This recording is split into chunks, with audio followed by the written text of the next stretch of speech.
Hello friends, welcome to my channel the last trade king.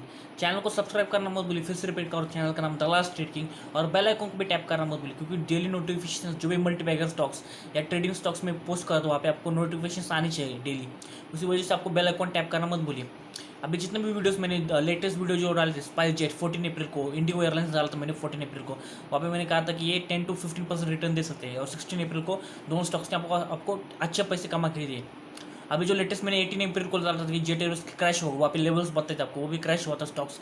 फिर से Reliance industry उस 18 अप्रैल को मैंने पोस्ट किया था, वहाँ पे टाइम मेंशन है सब जेट एयरवेज का, कि वहाँ पे मैंने कहा था कि 3 to 4% वो रिटर्न दे सकता है। वहाँ पे भी उस स्टॉक भी अच्छा रिटर्न देगा आपको, कुछ 1450 का टारगेट है उसका 1 डेढ़ महीने, वो भी अच्छे हो सकता है। तो अच्छे हुए स्टॉक्स आपको अच्छे रिटर्न दे चुके हैं। तो प्लीज़ वो जितने भी वीडियोस मेरे चैनल को सब्सक्राइब करके एनालिस कर सकते हैं आपको।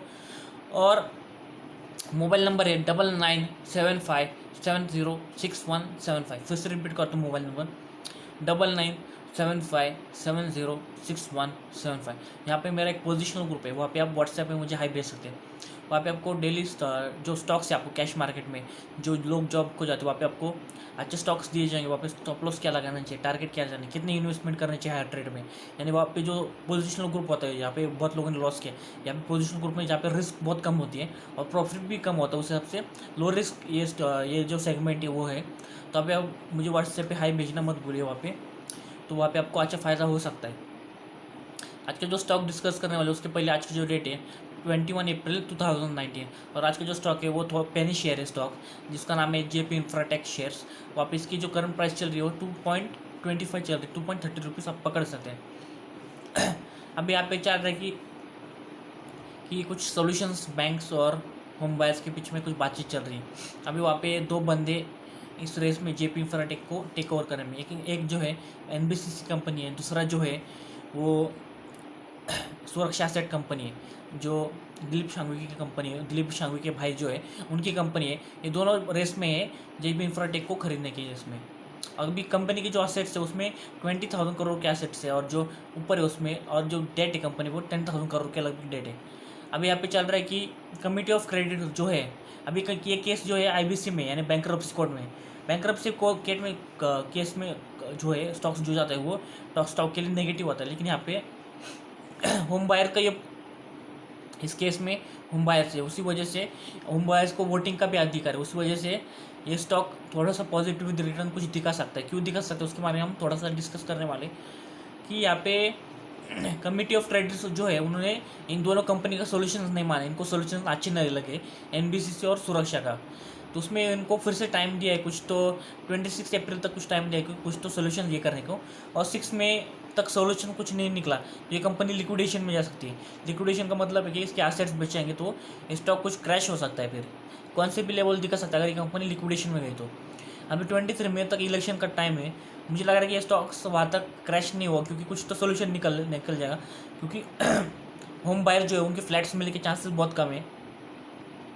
और अगर ये कंपनी लिक्विडेशन में गई तो सबसे पहले अधिकार बैंक्स का होगा उसके एसेट्स बेचने के बाद, फिर उसके बाद होम बायर्स, फिर सबसे ज़्यादा लास्ट शेयर होल्डर्स में। तो ये जो शेयर है ये 10-20 पैसा भी जा सकता है अगर ऐसा कुछ लिक्विडेशन की केस हुई तो। तो एक रिस्क शेयर है।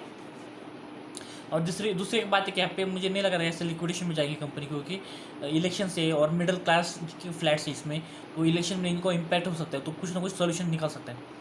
अभी जो इसमें एक थोड़ा सा ट्विस्ट आया है यहाँ पे कि इनके जो प्रमोटर्स है जेपी इंफ्राटेक के प्रमोटर्स जो है मनोज गौर, जेपी एसेट, उन्होंने होम बायर्स के साथ मीटिंग कर चुके हैं। वो कुछ 1000 होम बायर्स थे वहाँ पे। उन्होंने कहा कि ये 3 to 4 ईयर्स में आपको प्रोजेक्ट कंप्लीट करके देंगे, और इस कंपनी में फंड्स 2000 करोड़ के फंड डालेंगे, और कुछ इनके प्लस फ्लैट जो है वहाँ पे अनसोल्ड इन्वेंट्री यानी खाली फ्लैट जो है उसकी वैल्यू कुछ 4000 करोड़ से, उस हिसाब से ये प्रोजेक्ट जल्दी से जल्दी कंप्लीट करेंगे, और इनको जेपी इंफ्राटेक के शेयर भी मिलेंगे होम बायर को। अभी कुछ होम बायर्स इनके फेवर में नहीं है और कुछ होम बायर्स इनके फेवर में है, तो अभी कुछ अच्छी बातचीत चल रही। तो अभी अभी क्या है कि गैम्बल है, यानी ये जो स्टॉक है आप उसमें रिस्क ले सकते हैं, लेकिन थोड़ा सा एक गैम्बल शेयर है। तो वहाँ पे अगर कोई बंदा इस स्टॉक में लेना चाहते हैं पोजीशन, तो थोड़ा सा रिस्की शेयर है, क्योंकि यहाँ पे आप 2 to 3% आपका कैपिटल का इस स्टॉक में लगा सकते, क्योंकि ये थोड़ा सा रिस्क है। अगर कंपनी लिक्विडेशन में गई तो ये शेयर की प्राइस 10-20 पैसे भी जा सकती है। अगर इसमें अगर पुराने प्रोमोटर्स जो है जेपी इसका इनके हाथ में ये कंपनी आती है, तो स्टॉक यहाँ से 1000 टका भी रिटर्न दे सकता है, मिनिमम 1000 टका बोल रहा हूँ मैं। यानी स्टॉक 20 रुपीज़ भी दे सकता है, मिनिमम बोल रहा हूँ मैं, या उसके ऊपर भी जाएगा ये लेवल अगर ये पुराने प्रमोटर है उनके हाथ में ये कंपनी आती है तो। फिर अगर सुरक्षा के हाथ में जाएंगी कंपनी तो ये स्टॉक के लिए नेगेटिव है। और एनबीसीसी के हाथ में अगर ये कंपनी है तो उनका जो सोल्यूशन प्लान है वो सब देखना पड़ेगा, उनके वो क्या देने वाले शेयर होल्डर्स को, क्या ये सब वो सब देखना पड़ेगा। तो वो उसके बारे में पहले अगर जब तक प्लान नहीं आता उस सामने तब तक हम उसके बारे में डिस्कस नहीं कर सकते। अगर जेपी एसोसिएट के हाथ में आ गई ये कंपनी यानी पुराने प्रमोटर स्टॉक के लिए टर्निंग हो सकता है, टर्निंग पॉइंट हो सकती है स्टॉक के लिए, तो मिनिमम 1000 टका रिटर्न यहाँ से ये स्टॉक दे सकता है कि ये उनके स्टॉक के जो फंडामेंटल पेनी शेयर होता है कि ऊपर से नीचे आता है, यानी उस कंपनी कुछ ना कुछ प्रॉब्लम होता है, लेकिन जब उसमें टर्न अराउंड होता है यानी कुछ ऐसा फंडामेंटल चेंज होता है तब ये स्टॉक्स 1000 टका रिटर्न दे सकता है। लेकिन वो टर्न अराउंड के लिए कुछ तो ऐसा ऐसा कुछ तो बड़ी तगड़ी न्यूज़ चाहिए, ऐसा कुछ रिजल्ट चाहिए, तब उसमें कंपनी में टर्न अराउंड हो सकता है। तो इसमें जेपी एसोसिएट का प्रमोटर है इस कंपनी को, तो उसमें फिर से टर्न अराउंड हो सकता है। लेकिन अभी वो कब सोल्यूशन आता है उसके बारे में हमें देखना पड़ेगा। 23 मई के पहले ऐसा कुछ आता है। अभी आईबीसी का जो केस है उसमें पुराने प्रोमोटर्स जो उसको अलाउड नहीं है कि इसमें बाई करने के, लेकिन यहाँ पे उन्होंने 12B का सेक्शन यूज़ किया वहाँ पे प्रोमोटर्स ने, यानी उसमें प्रोमोटर्स भी उसमें बिड कर सकते हैं उसमें, अगर पूरा लोन का ये किया था फेवर में। अगर होम बायर्स पुराने प्रोमोटर के फेवर में अगर मैं वोटिंग कर देते पुराने प्रोमोटर के फेवर में तो इस स्टॉक के लिए बहुत अच्छा हो सकता है।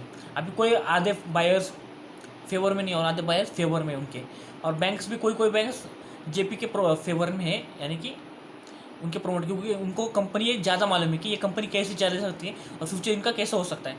तो मुझे लग रहा है कि ये कुछ थोड़ी सी रिस्क ले सकते हैं अगर कोई नए इन्वेस्टर इसमें लेना चाहते हैं। लेकिन ये ऐसा कुछ लिक्विडेशन हुआ या कुछ सुरक्षा हाथ में कंपनी है तो यहाँ पे 10, 15, 20 पैसे भी दिखा सकते हैं स्टॉक, तो उससे हिसाब से आप रिस्क ले सकते। पूरा पैसा नहीं डालना चाहिए, फिर से रिपीट करता हूँ, पूरा पैसा स्टॉक में नहीं देना चाहिए, बहुत रिस्की शेयर है। एक डिस्क्लेमर और डिस्क्लोजर देना चाहता हूँ, स्टॉक में मेरी पर्सनल पोजीशन है, बहुत कम क्वांटिटी मैंने शेयर्स लिए और आप अपने फाइनेंशियल एडवाइजर को कंसल्ट करके स्टॉक में पोजीशन ले सकते हैं।